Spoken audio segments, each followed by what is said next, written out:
Spring mass ऑसिलेटरच्या या part बी मध्ये आपल्याला काय करायचंय, तर ही जी स्प्रिंग आहे तिचं मास आपल्याला फाइंड आउट करायचंय. मागच्या सेशनमध्ये पार्ट ए मध्ये आपण काय केलं होतं, तो जो पॉइंटर होता तो आपण मूव्ह केला होता. ज्यावेळेला आपण वजन ॲड करत करत गेलो तसं तसं तो जो पॉइंटर होता तो स्ट्रेच होत गेला आणि मग तिथलं जे एक्सटेन्शन आहे ते आपण फाइंड आउट केलं होतं, बरोबर आहे. आणि त्या प्रयोगामध्ये बेसिकली आपण फोर्स कॉन्स्टंट कॅल्क्युलेट केला होता. आता आपण काय करणार आहोत, तर ही जी स्प्रिंग आहे तिचं मास कसं कॅल्क्युलेट करायचं ते बघणार आहोत.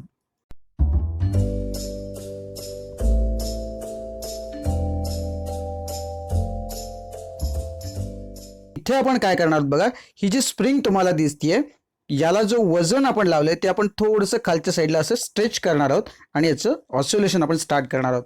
नेहमीप्रमाणे आपल्याला काय करायचं, 20 ऑसिलेशन्स जे आहे त्याच्यासाठी लागणारा जो टाइम पिरियड आहे तो आपण बघणार आहोत आणि हळूहळू वजन वाढवत वाढवत आपण काय करणार आहोत, प्रत्येक वजनासाठी प्रत्येक माससाठी आपण त्याचा टाइम पिरियड जो आहे तो कॅल्क्युलेट करून घेणार आहोत.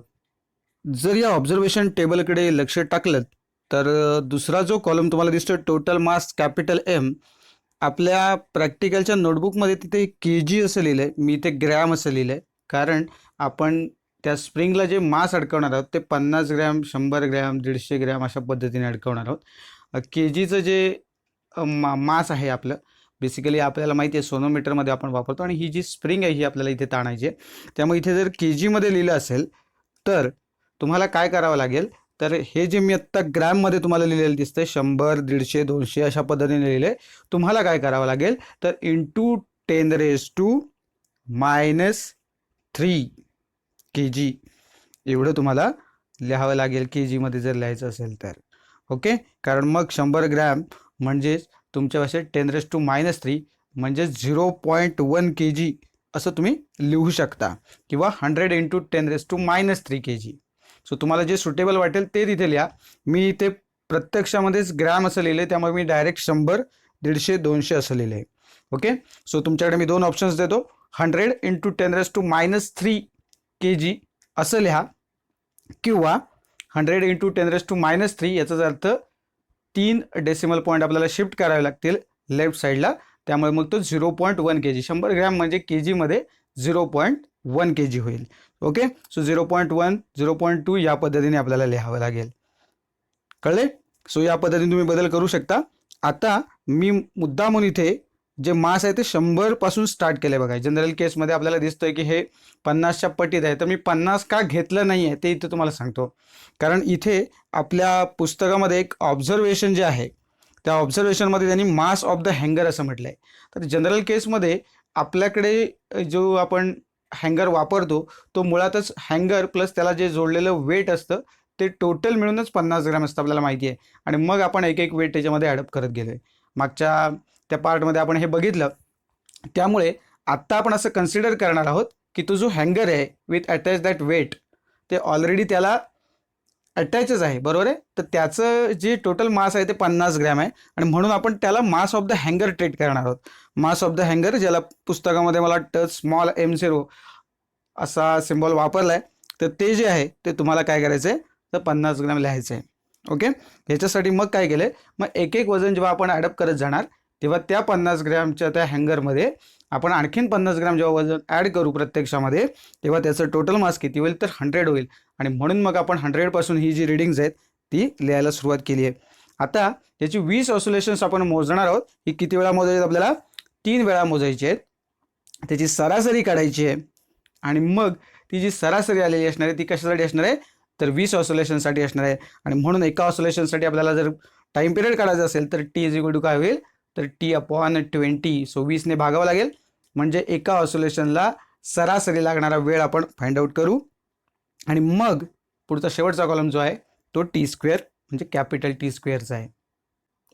तर टोटल मास 100 असताना एकूण जे आपल्याला ऑसिलेशन्स 20 ऑसिलेशन्स जे आपण घेतली त्याच्यानंतर त्याला लागणारा जो वेळ आहे तो आपण काय पद्धतीने नोट करून केला आहे. टी मीन आपल्याला काय मिळाला आहे आणि मग टी आणि T² काय मिळालेत हे तुमच्या स्क्रीनवर ठेवलं आहे बघा. या ठिकाणी तिन्ही वेळेला आपल्याला जो टाइम पिरियड आहे 20 ऑसिलेशनसाठी तो 11 सेकंद मिळाला, त्यामुळे अर्थातच मीन आपण 11 सेकंद ठेवलेला आहे. त्याच्यानंतर त्याला 20ने डिवाइड करून 0.55 आणि नंतर टी स्क्वेअरची व्हॅल्यू जी आहे ती 0.3025 ही आलेली आहे. ओके. नंतर जेव्हा आणखीन एक मास आपण ॲडअप केलं 50 ग्रॅमचं, त्यावेळेला आलेलं रिडिंग तुमच्या समोर ठेवलं आहे बघा. टी स्क्वेअरची व्हॅल्यू या ठिकाणी आपल्याला 0.4444 या पद्धतीने मिळत गेली आहे. तिसऱ्या वेळेचं जे रिडिंग आहे ज्याच्यामध्ये आपल्याला कॅपिटल टी स्क्वेअर जो आहे तो 0.5875 असा मिळाला आहे. एक गोष्ट तुम्हाला प्रकर्षाने मुद्दाम तुम्हाला सांगायची आहे बघा या ठिकाणी. केमिस्ट्रीमध्ये वगैरे जेव्हा तुम्ही प्रॅक्टिकल करता त्यावेळेला काय जे कॉन्स्टंट रिडिंग राहतं ते आपण घेतो. फिजिक्समध्ये आपल्याला मीन घ्यायचा आहे. ओके. सो 15, 15 आणि 16 या ठिकाणी आपल्याला जेव्हा दिसतंय तेव्हा या तिघांची बेरीज भागिले 3 असंच आपल्याला करायचं आहे, हे लक्षात ठेवा. पुढचं जेव्हा 250 ग्रॅम वजन टोटल झालं हँगर आणि त्याच्यामध्ये आणखीन 4 वजनं जेव्हा आपण प्रत्यक्षात ॲड केली तेव्हा 250 ग्रॅम वजनाला आपल्याला आलेलं रिडिंग जे आहे त्याचा जो कॅपिटल टीचा त्या स्क्वेअर आहे तो आहे 0.6939 आणि त्यानंतर जेव्हा 300 इतकं मास झालं टोटल त्यावेळेला तुमच्या समोर जे आले ते आहे 0.9025 अशा पद्धतीने आपल्याला उत्तर मिळालं आहे. आता याखाली मी मुद्दामून ऑब्झर्वेशन्स असं ठेवलं आहे कारण नंतर बोलताना राहून जातं, म्हणून मुद्दामून या ठिकाणी डोक्यात ठेवलेला विषय हा. ऑब्झर्वेशन्समध्ये पार्ट बी मध्ये तुम्हाला पुस्तकामध्ये जे विचारलं ते आहे मास ऑफ द हँगर. मगाशी मी तुम्हाला बोललोही की मास ऑफ द हँगर आपण किती लिहिणार आहोत तर 50 ग्रॅम लिहिणार आहोत. आणि list count of the stopwatch, इथे मी जे घड्याळ वापरलं म्हणजे जनरल केसमध्ये साधा जे आपलं घड्याळ असतं त्याच पद्धतीचा हा स्टॉपवॉच असतो आणि या स्टॉपवॉचचा जो लिस्ट काउंट आहे तो 1 सेकंदाचा आहे. कारण 1, 2, 3 पण काही स्टॉपवॉचेस अशी पण आहेत की इवन आपल्याही लॅबमध्ये ते आहेत की ज्याच्यामध्ये तुमच्या असं लक्षात येईल की 5 सेकंदाच्या पिरियडमध्ये त्याचे 10 भाग केलेत. म्हणजे याचा अर्थ काय होतो तर 1 सेकंदाचे 2 भाग केलेत प्रत्यक्षामध्ये एका याचे, बरोबर आहे. सो 2 डिव्हिजन क्रॉस केले की 1 सेकंद मिळतो. सो अशा वेळेला आपला जो लिस्ट काउंट ऑफ स्टॉपवॉच असेल तो 0.5 सेकंद असेल, हे लक्षात घ्या. अर्थात त्या वेळेला ही सिच्युएशन बदलणार आहे. तुमच्याकडे जे तुम्ही इन्स्ट्रुमेंट वापरताय ते काय आहे ज्याच्यावरती या गोष्टी अवलंबून राहतील. सो याच्यानंतर आपण थेट वळूया जो आपला मेन पार्ट आहे ग्राफचा, कारण या ग्राफवरून नंतर आपण काय करणार आहोत तर मास ऑफ द स्प्रिंग कॅल्क्युलेट करणार आहोत. सो आपला जो ग्राफ असणार आहे तो असणार आहे टी स्क्वेअर अगेन्स्ट एम. इथे सुद्धा त्यांनी जो ग्राफ प्लॉट करायला सांगितला आहे तो इन केजी सांगितला आहे. ओके. सो नंतर मात्र शेवटी सगळ्यात त्यांनी आपल्याला जे मास विचारलं आहे स्प्रिंगचं ते मग ग्रॅममध्ये आहे. तर यानंतर थेट ग्राफकडे वळूया. ग्राफमध्ये पण बघा मी काय केलंय, इथे जे मास लिहिलं इन ग्रॅम म्हटलंय, मी लिहिताना हे 50, 100, 150, 200, 250, 300 असेच आकडे लिहिलेत बघा. पण पुढे लिहिताना मी × 10⁻³ लिहिलेत. ओके. सो हा जो मल्टिप्लायर आहे हा प्रत्येक अंकाला आहे, त्यामुळे जर तुम्हाला असं वाटलं की 50 × 10⁻³, 100 × 10⁻³ असं लिहावं तर तसं लिहिलं तरी चालेल, किंवा जसं मी मगाशी म्हटलं तसं 0.05, 0.1, 0.15, 0.2, 0.25 या पद्धतीने जर तुम्ही गेलात तरी हरकत नाही.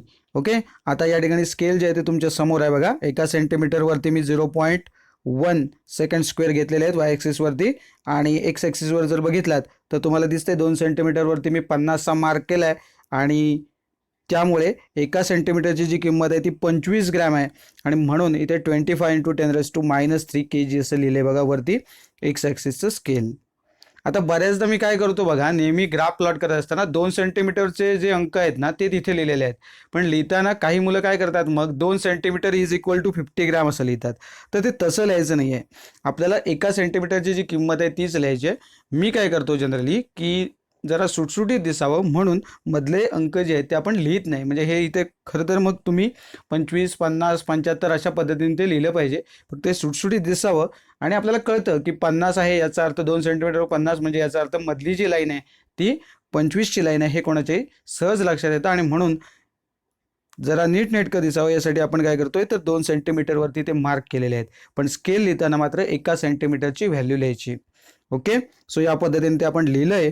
आणि आता एक जे पॉईंट्स आहेत ते आपण याच्यावरती प्लॉट करणार आहोत बघा. जो 100साठी 100 ग्रॅम हे जे काही वजन आपलं होतं त्याच्यासाठी करस्पॉन्डिंग जो टाईम पिरियड आहे तो 0.3025 असा आहे. त्यामुळे 0.3 असं कन्सिडर आपण करू शकतो, कारण 0.25 आपल्याला एक्झॅक्टली आता इथे मिळणार नाही. आपल्याला माहिती आहे की इथे 0.3 आहे, त्याच्यानंतर 0.30 मिळणार आहे, बरोबर आहे. त्याच्यानंतर 30 नंतर डायरेक्ट 31 मिळणार आहे, 32 असं मिळणार आहे. ओके, सो पहिले 2 डिजिट आपल्याला मिळू शकतात, त्यामुळे आपण 2 डिजिटपर्यंतचाच विचार करू. आणि त्यामुळे 100साठी आपल्याला जो पॉईंट आहे तो 0.30 असं जर आपण पकडला, तर मग आपण हा जो पॉईंट आहे हा कुठे प्लॉट केला आहे बघा, 0.3 वरती प्लॉट केला आहे. ओके, त्यानंतर 150साठी जो आहे तो आपल्याला मिळाला होता 0.4444, तर मी या ठिकाणी काय केलं आहे बघा, 0.45ला घेतला आहे. ओके, कारण तो थोडासा 44 कायम जरी राहिला तर 44 हा जो आपल्याला अंक मिळतोय, सो तो थोडासा आपला 45च्या जवळ आहे, आणि म्हणून त्या अर्थाने आपण तो 0.45 कन्सिडर केलेला आहे. सो थोडंसं अप्रॉक्सिमेट या ठिकाणी आपल्याला करावंच लागेल. त्यानंतर पुढचं जे आपलं मास आहे 200 ग्रॅमचं, त्याच्यासाठीचा जो टी स्क्वेअरची जी व्हॅल्यू आहे ती 0.5875 आहे, आणि म्हणून मी इथे ही अप्रॉक्सिमेटली 0.6 कन्सिडर केली आहे. ओके, खरं तर ते थोडंसं आणखीन खाली आपल्याला घेता आलं असतं, थोडंसं मी ते खालीच घेतलं आहे. फक्त प्रॉब्लेम काय होतो, इथे ते पॉईंट डार्क केलेले असल्यामुळे तुम्हाला एक्झॅक्टली ते 0.6च्या लाईनमध्ये दिसते. खरं तर त्याचा जर सेंटर तुम्ही फाइंड आउट केलात तर तुमच्या लक्षात येईल तो 0.59च्या जवळपास आहे, कारण 58च्या पुढे 75 आहेत, म्हणून राऊंड फिगरमध्ये तो 0.59 आपल्याला घेता येईल. ओके, सो त्या पद्धतीने तुम्ही घ्या. 0.6च्या बरोबर एक लाईन खाली आपल्याला हा पॉईंट ड्रॉ करायचा आहे. ओके, कुठला पॉईंट, हा पॉईंट 0.6च्या एक लाईन खाली, म्हणजे 0.59 होईल तो. ओके, त्यानंतर 250 ग्रॅमसाठी जो आहे तो 0.6939 आहे. ओके, सो तो सुद्धा पॉईंट आपण आता अप्रॉक्सिमेट केला इथे पुन्हा 6939, तो मी 0.7ला घेतला आहे डायरेक्ट. तुम्ही काय करा, तो 0.69 कन्सिडर करणार असाल तर 0.7च्या एक लाईन खाली तुम्ही हा पॉईंट देऊ शकता. ठीक आहे, आणि जो 300चा जो पॉईंट आहे 300 ग्रॅमचा, त्याचा जो स्क्वेअर आहे टी स्क्वेअर, तो आहे 0.9025, आणि तो सुद्धा आपण 0.9 वर कन्सिडर केला आहे. ओके, सो इथे आपण अप्रॉक्सिमेशन केलं. इथे ड्रॉ करत असताना तुम्हाला प्रत्यक्षामध्ये तिथे व्यवस्थित अगदी पिन पॉईंट करून अगदी शार्प पॉईंट काढता येतील, आणि इथे मला तुम्हाला दिसण्यासाठी थोडेसे डार्क पॉईंट काढावे लागलेत. त्यामुळे खरं तर एक जर पॉईंट बघितलात तर तो मुळातच 2-3 डिव्हिजन कव्हर करतोय, बरोबर ना. सो तुम्हाला तसं नाही करायचं, तुम्हाला तो एकच पॉईंट बरोबर कव्हर करायचा आहे, आणि मग त्याला एनसर्कल करायचं आहे, सर्कल मारायचं आहे त्या पॉईंटच्या भोवती, आणि आपल्याला ते पॉईंट्स मिळतील. यानंतर आपल्याला काय करायचं आहे, तर हे जे 5 पॉईंट्स आहेत याच्यामधून जाणारी एक स्ट्रेट लाईन आपल्याला ऑब्टेन करायची आहे. हे करत असताना आपल्याला थोडीशी ती बॅलन्स करून घ्यावी लागेल. आता जेवढे मॅक्सिमम पॉईंट यातून जाता येतील तेवढे जाऊ द्या, आणि उरलेले जे आहेत ते बॅलन्स होतील, अशा पद्धतीने ही स्ट्रेट लाईन आपल्याला इथे ड्रॉ करायची आहे. सो मी ही अप्रॉक्सिमेटली घेतली आहे. पुन्हा एकदा मी तुम्हाला रिमाइंडर देतो की मी ज्या पद्धतीने स्ट्रेट लाईन घेतली आहे ही अशीच प्रत्येकाची लाईन येईल असं काही नाही, कारण पट्टी जशी तुम्ही टिल्ट करणार आहात तसा काय होणार आहे, अँगल चेंज होऊ शकतो. आणि आत्ता सर्वसाधारणपणे 2 ते 3 पॉईंट्स हे बरोबर रेशोवर असलेलं आपल्याला दिसतंय. कदाचित तुमचे 4 पॉईंटसुद्धा रेशोवर असू शकतात, हे लक्षात घ्या. ओके, सो माझ्यापेक्षा जास्त ॲक्युरेट तुम्ही सुद्धा ग्राफ काढू शकता. असं काही नाही आहे की मी जे सांगतोय तेच 100% परफेक्ट आहे, अजिबात नाही. आणि दुसरी महत्त्वाची गोष्ट काय सांगायची आहे बघा, तर इथे थोडीशी लाईन डार्क असल्यामुळे आपल्याला एक्झॅक्ट जो पॉईंट जिथे आपल्याला पॉईंट खरा म्हणजे ड्रॉ केला पाहिजे तो इथे आपला टेक्निकल थोडासा प्रॉब्लेम असल्यामुळे आपल्याला हे दाखवता येत नाही. पण तुम्ही तुमच्या ग्राफ पेपरवरती तो व्यवस्थित प्लॉट करा अशी अपेक्षा आहे. ओके, त्यानंतर पुढे सगळ्यात महत्त्वाची जी गोष्ट आहे ती म्हणजे आपल्याला काय करायचं आहे, तर मास ऑफ द स्प्रिंग आपल्याला ऑब्टेन करायचं आहे. मग त्याच्यासाठी काय करावं लागणार आहे बघा, तर त्यांनी आपल्याला फॉर्म्युला दिला आहे, mass of the spring is equal to 3 × x intercept. So x intercept म्हणजे काय, तर हा जो तुम्हाला इथे दिसतोय बरोबर, जिथे ही जी लाईन आहे एक्स ॲक्सिसला जिथे छेदली आहे तिथला इंटरसेप्ट जो आहे तिथे बघताय, इथे प्रॉपरली जर तुम्ही बघितला तर मग अशी म्हटलं तसं 1 सेंटीमीटरवर 25 आहे, आणि ही लाईन बरोबर ह्या जर 5व्या लाईनला जर छेदली आहे असं आपल्याला दिसतं इथे. त्यामुळे ही जर पूर्ण 1 सेंटीमीटर म्हणजे जर का 25 ग्राम असेल तर हा अर्धा सेंटीमीटर आहे, 0.5 सेंटीमीटर, तर त्याची व्हॅल्यू किती असणार आहे, तर बरोबर 25च्या हाफ म्हणजे 12.5. आणि मग या ठिकाणी जर आपण ती व्हॅल्यू सबस्टिट्यूट केली 12.5 इंटू किलोग्राममध्ये 12.5 इंटू 10⁻³ kg, जर हा गुणाकार केला तर आपल्याला 37.5 इंटू 10⁻³ kg म्हणजेच 37.5 ग्रॅम इतकं उत्तर मिळणार आहे. या ठिकाणी पण तुम्हाला आणखीन एक गोष्ट मला सांगायची आहे. बघा, इथे जर 5व्या रेषेला छेदली आहे म्हणून आपण काय केलंय, 5 रेषा म्हणजे 12.5 असं आपण आन्सर घेतलंय. तुमच्या लक्षात आलं असेल 1 सेंटीमीटर बरोबर किती घेतलं आपण, 25. याचा अर्थ एक जी डिव्हिजन आहे मुळात, ओके, सो एक डिव्हिजन ही कितीची आहे तर 2.5 ग्रॅमची आहे, बरोबर आहे. कारण 1 सेंटीमीटर म्हणजे 10 डिव्हिजन्स, 10 डिव्हिजन किती आहेत, 25 ग्रॅमसाठी आहेत. तर याचा अर्थ एका डिव्हिजनची किंमत 2.5 ग्रॅम आहे. मग इथे लक्षात घ्या, इथे छेदणारा पॉईंट आपण हा 5 लाईन्सवर आहे म्हणून हे 12.5 आलाय. 5 गुणिले 2.5, 5 × 2.5 असं केल्यामुळे आपल्याला 12.5 मिळाला. पण समजा या 5व्या लाईनपेक्षा जरा पुढच्या लाईनमधून जर तो छेदत असेल, तुमची जी रेषा आहे ती बघून घ्या नीट. इथे मी जो ग्राफ काढतोय सेम तसाच काढायला बघू नका, ओके. सो समजा 6व्या रेषेमधून ती क्रॉस होत असेल तर तुमच्या लक्षात आलं असेल, आत्ता मी तुम्हाला सांगितलं तसं एका डिव्हिजनची किंमत आहे 2.5 ग्रॅम. म्हणजे आता जर बघितलात तर एकूण 6 डिव्हिजन जेव्हा तुम्ही पुढे जाताय इकडच्या साईडला, तेव्हा आता किती होईल, 6 गुणिले 2.5 म्हणजे बरोबर किती होईल तर ते 15 होईल. आणि 15 ग्रॅम जर इथे उत्तर आलं तर मग 15 × पुन्हा 3 करायचे तुम्हाला, त्यामुळे मग इथे 15 × 45. सो 45 ग्रॅम असं इथे तुमचं उत्तर येऊ शकतं. सो किती एका लाईनने फरक पडतोय बघा. एक छोटीशी डिव्हिजन जर तुम्ही सरकलात तर तुमचं उत्तर जे आहे ते 37.5 ग्रॅमवरून डायरेक्ट 45 ग्रॅमला जाते, ओके. किंवा एक लाईन समजा मागे आलात तर मग परत काय होईल, थोडंसं तेवढं कमी होईल, हे सुद्धा तेवढंच लक्षात घ्या, बरोबर आहे. 37.5 वरून तुम्ही 45 वरती जाऊ शकता, त्याचप्रमाणे 7.5 कमी होऊ शकतात, सो 30 ग्रॅम होऊ शकतं. जनरल केसमध्ये जे मास ऑफ द स्प्रिंग आहे एक्झामिनरला माहीत असणार आहे, कारण जे स्प्रिंग आहे त्याचं वेट त्यांनी केलेलं असू शकतं, बरोबर आहे ना. त्यामुळे त्याच्या जवळपास जाणारं तुमचं उत्तर असणं अपेक्षित आहे. मी मुद्दामून या माझ्या स्प्रिंगचं जेव्हा वजन करून बघितलं तर ते 42 ग्रामच्या आसपास खरं तर भरलं होतं. त्यामुळे कदाचित अर्थात मी तुम्हाला म्हटलं तसं ग्राफचा हा ड्रॉबॅक आहे, कारण आता एकतर मी उत्तर सांगितलं तसं जर एक लाईन आपण पुढे गेलो असतो तर ते 45 ग्रॅम येत होतं आणि एक लाईन मागे होता आपण 37.5 ग्रॅम. सो हा तर थोडासा एक ड्रॉबॅक राहणार आहे, हे त्याचं लिमिटेशन आहे या ग्राफचं. आणि त्यामुळे जे 42च्या आसपास खरं तर जायला पाहिजे होतं ते आपल्याकडे आत्ता 37.5 ग्रॅम असं मिळालं आहे. सो प्रत्येक स्प्रिंगचं मास वेगळं असू शकतं. दुसरी महत्त्वाची गोष्ट सांगतो, जो टाईम पिरियड आपण मोजतोय, काही स्प्रिंग ज्या नवीन असतील त्या जास्त ताणल्या जात नाहीत, ओके. सो त्यांची मुवमेंट जी आहे ती कमी असते. एखादी लूज झालेली स्प्रिंग आहे ती वेगळी असते. सो ह्या गोष्टी ज्या आहेत त्या प्रत्येक एक्सपेरिमेंट वाईज बदलत जाणार आहेत. त्यामुळे या सगळ्या ज्या व्हॅल्यूज आहेत या काही स्टँडर्ड व्हॅल्यूज नाहीत, हे लक्षात घ्या. मुळात आपला जो हेतू आहे mass of the spring calculate करण्याचा, तो हेतू इथे साध्य झाला पाहिजे, ही इथे महत्त्वाची गोष्ट आहे. सो या पद्धतीने तुम्ही ग्राफ प्लॉट करा, व्यवस्थित करा.